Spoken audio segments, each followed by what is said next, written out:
Dernier article, mon cher Philippe, Oui. sur le passeport vaccinal. Alors, c'est un texte de Nathalie Elgrabli-Lévy dans le Journal de Montréal. D'ailleurs, la seule chroniqueuse de Québécois qui était plutôt pro-Trump, hein, plutôt de droite, plutôt patriote, pro-Trump. Bon. Alors, qu'est-ce qu'elle nous dit? C'est la seule un peu dissidente là, au Journal de Montréal sur la question des mesures sanitaires.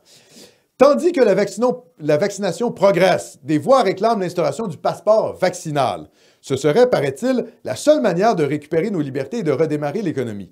Or, on peut approuver le vaccin, qui est un acte médical, et désapprouver le passeport, qui est un outil bureaucratique. Approuver le vaccin, désapprouver le passeport.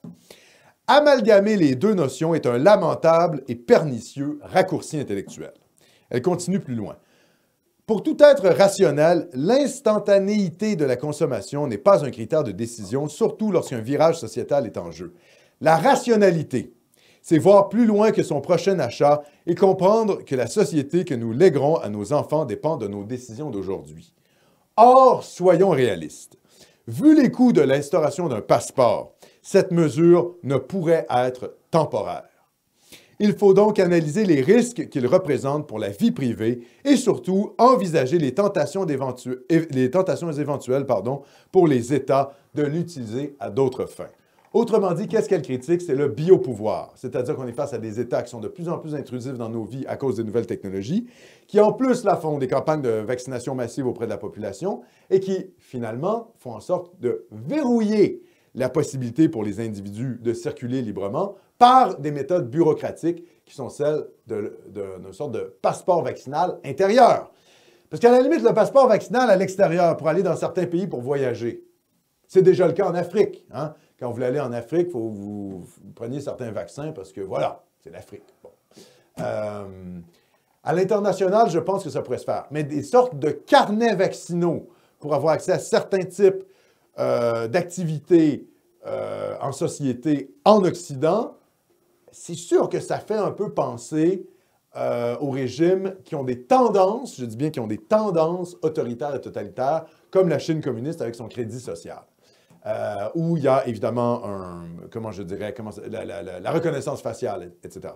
Donc, on s'en va vers une société où la capacité des États à traiter les données, notamment par l'intelligence artificielle, mais aussi à contrôler la vie privée de ses citoyens est de plus en plus grande, parce qu'il y a une invasion totale des nouvelles technologies.